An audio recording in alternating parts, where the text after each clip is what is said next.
Chloe Zhao's Hamnet is haunted. Haunted most obviously by the ghost of the titular character Hamnet, yes, but much more deeply haunted by the artist who inspired it. Haunted by Shakespeare. So, okay, to show you what I mean, I have to give you some background. William Shakespeare's Hamlet is a work that requires no introduction, but I'll give a far too simple one anyway. Hamlet follows the story of, well, Prince Hamlet. Prince Hamlet's father is killed, and after his death, the ghost of his father visits him. He tells Hamlet that he was poisoned by Prince Hamlet's own uncle, Claudius. This incident leads to a revenge plot of epic proportions, leading to the deaths of 8 total people, including Prince Hamlet himself. The entire Hamlet line is wiped out, leaving the Kingdom of Denmark open to invaders. The play covers more ground than I could ever hope to explore, but is most well known for its themes of revenge, of fatherhood, and of mortality. It is the tragedy of all tragedies. There is an abundance of scholarship on the play, and it is considered by many to be Shakespeare's greatest work. Chloé Zhao's Hamnet, released in 2025, is an adaptation of a book by the same title, published in 2021 by Maggie O'Farrell. It is a fictional recreation of the influences and events that may have led up to Shakespeare's writing of Hamlet. It follows the relationship of William Shakespeare, played by Paul Mescal, and his wife Agnes Hathaway, played by Jessie Buckley. From the beginning of their delightful romance to the estrangement they experience after their only son, Hamnet, is killed by the Black Plague. Simultaneously, it explores Shakespeare's artistic life and muses on the ways that Shakespeare's works may have been influenced by his life. So, okay, you might have noticed that Chloé Zhao's Hamnet is bursting at the seams. At the heart of the film, there are 2 large and interconnected conflicts. The first and much more prominent conflict is the death of young Hamnet, and the exploration of his parents' grief. Without taking into account the other conflicts, this is resolved quite nicely in the final scenes of the movie. Agnes watches her husband's play and grieves her little boy fully. She gets a glimpse into the mind of her husband, and through his art, she is able to process the death of her son. The second conflict, the one that doesn't get wrapped up so nicely, is Shakespeare estranging himself from his family. After the death of his son, he and his wife have crazy beef, and he thrusts himself into his work, spending all his time in London away from his family and working on his art. On the first viewing, it's easy to see this story through the lens of the tortured savant. It seemingly follows the classic story structure of every music biopic. Shakespeare has everything he could ever need, a loving family, a stable job, but is incapable of maintaining it because of his commitment to the arts. And so, slowly, he substitutes his loved ones for art, until at the end of the road, he is critically acclaimed and materially wealthy, but estranged from his loved ones. He gets everything he ever wanted and loses all he needed. Case closed, the end. Moral of the story is art can be corrupting and ruin your life. Go home, I guess. But actually, I don't buy it. I think this story has something much more complex to say. First of all, in these stories, the tragic character takes precedent above all. And in this story, Shakespeare is kind of a chud. I mean, he isn't even the main character. That honor most certainly goes to his wife Agnes. Along with that, in the traditional tragic artist story, Shakespeare would abandon his family on his own volition, showing that he ultimately values art more than love. However, in this film, it is his wife who pushes him out. She sees the greatness within him and begs her brother to send him to London so that he can pursue his art. His own drive takes a backseat to his wife's active role. And in many senses, Shakespeare takes a backseat to his wife. He's not even there when his twins are born, nor when their son dies. And truthfully, the characterization that Shakespeare does get is wrought with complication, to say the least. I'd like to focus on the way he characterizes his relationship with his work. After his son dies and he is estranged from his wife, we see him back in London working on the new play that will be Hamlet. The film beats you over the head with the idea that Shakespeare's new play is a manifestation of his grief. He delivers not 1 but 2 of the famous monologues from it.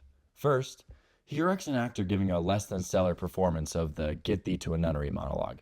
If you're unfamiliar with the monologue, it's essentially Hamlet's misogynistic crash out on his love interest Ophelia. He realizes that she has been spying on him, or that's my read at least, and he essentially tells her to repent and to never have children, for she would bear more sinners into the world. While having Shakespeare perform his own monologue in such a manner is like a bit over the top, admittedly, Paul Mescal delivers it with such passion you can't help but be affected. The second monologue is delivered shortly after. It is, of course, a recreation of the famous "to be or not to be" speech. The film would be incomplete without it. Just like the titular character of Hamlet, Shakespeare also sits over a ledge contemplating suicide. He delivers his own speech with such reverence, with such deliberation, it's almost as if he's aware of his own gravitas, as if he is one of the many students reciting Shakespeare 400 years later.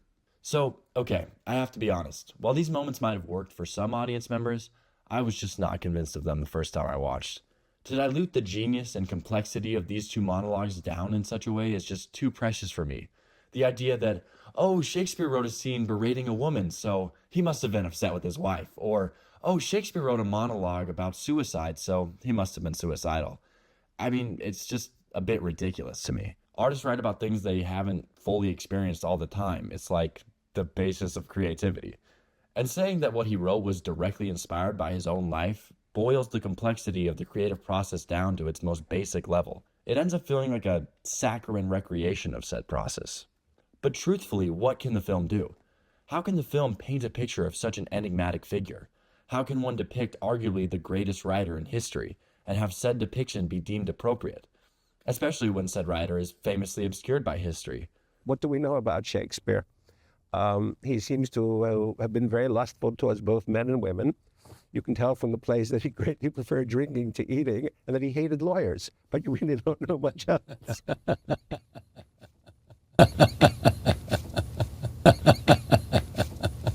And this understanding makes all of the on-the-nose characterizations of William Shakespeare fit perfectly.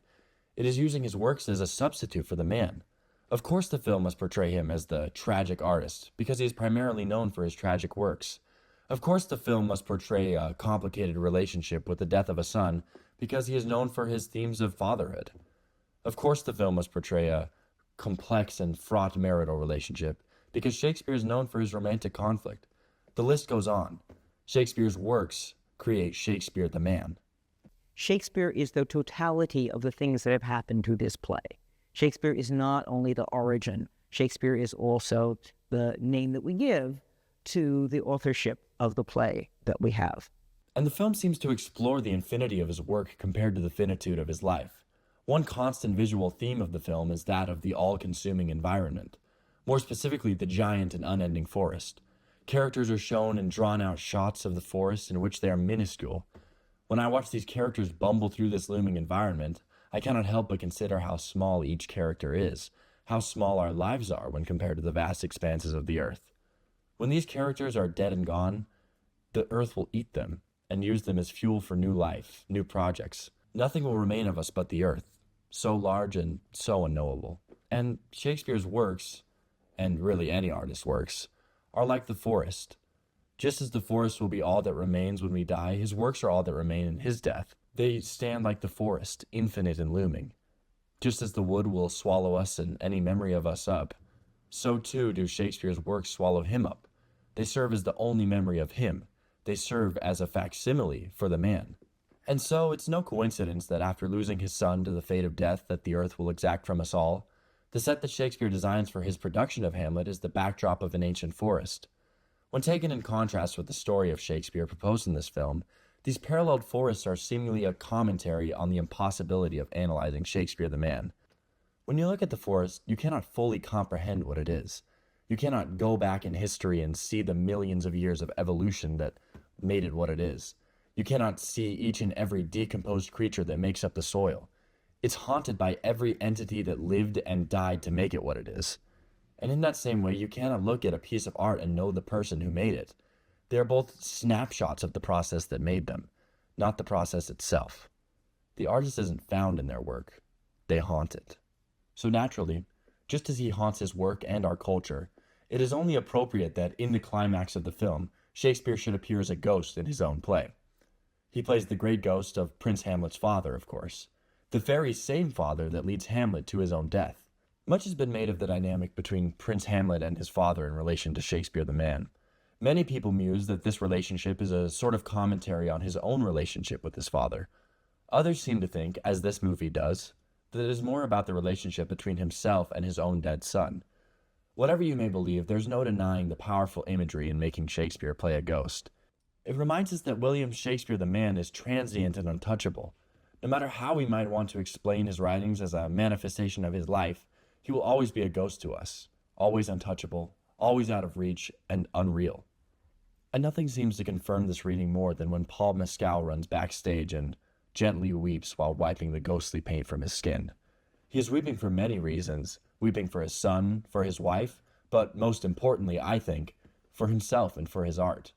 When the audience looks at his work, yes, they do grieve, yes, they do feel, but they see only a ghost of the man who created it.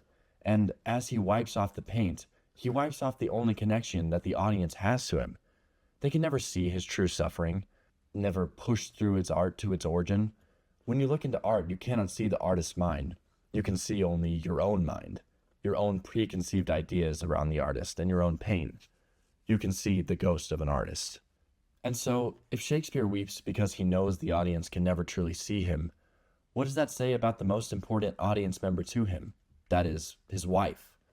There is a moment while Shakespeare is performing that his wife compels him from the audience to look at her. And after a moment of great deliberation, he does.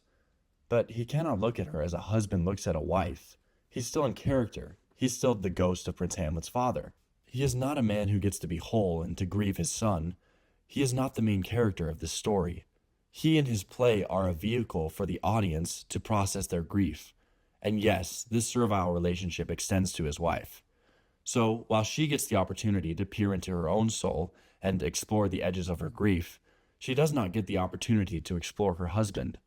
She cannot find him through his stories. So, of course, his decision to move away would never be resolved. The man quite literally cannot be found. The film cannot find him, for it does not know how to portray him. The audience cannot find him, because no one can know someone through their art. Shakespeare is the immortal bard. He is not the immortal man. And so, ultimately, how can we expect anyone to find him, even those he loves most? Okay, so if you're familiar with the few facts that we do have on Shakespeare, you know that this supposed estrangement from his family is likely a bit inaccurate.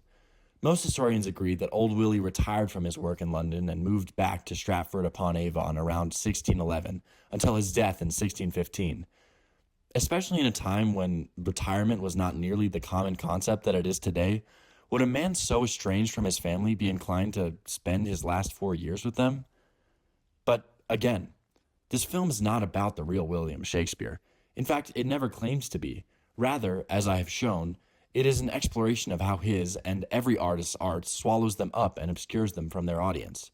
It is an exploration of the loneliness and unknowability of the human mind, of the human artist. It is an exploration of the ghost of Shakespeare. And using this fantastically meta commentary on the relationship of artists to their audience, the film comments on itself. It holds a mirror up to the audience. As we process our own grief through this film, we are using the art of another to see ourselves. And while there is no doubt a piece of the author trapped in the story, a piece of their life, all we can see is a reflection of our own minds, of our own grief. In the final moments of the film, as Hamlet the character dies, Agnes weeps and laughs. She grieves for the character her husband crafted, and through his work she grieves for her son. And while she cannot find the artist through his work, she can find solace in it. And maybe that's enough. Maybe that's all we'll ever get. And so, with all that in mind, I'd like to give my take on the final moments of the film and what they mean for the little boy, Hamnet. So, okay, Shakespeare's tragic characters are like obsessed with having their story told, and more importantly, having it told accurately. When the titular character in the play Othello, kills himself, he instructs those around him to give a truthful and accurate retelling of his story. Hamlet is no different. As the film shows, in the final moments of the play Hamlet, as Hamlet lay gasping, he compels his friend Horatio to tell his story. In his dying breath, he tells Horatio to absent thee from felicity a while, and in this harsh world draw thy breath, to tell my story. He asks Horatio to grieve him. He asks Horatio to preserve him. In parallel, the final moments of the film are a fantasy sequence of young Hamnet standing before the backstage exit.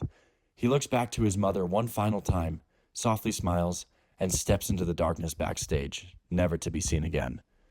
He is consumed by the same infinite wood that his father is condemned to. Young Hamnet is both commemorated forever in the work of his father and swallowed up by it, only ever to be referenced in relation to it. Shakespeare, by using some part of his son in his work, has preserved a piece of his son forever, has both doomed and exalted him to the same ghostly fate that he himself is condemned to. Both father and son forever trapped in his work. just as the ghost of Prince Hamlet's father doomed his own son to death and exalted him to the annals of history. Indeed, a father and son will haunt this play until the end of time.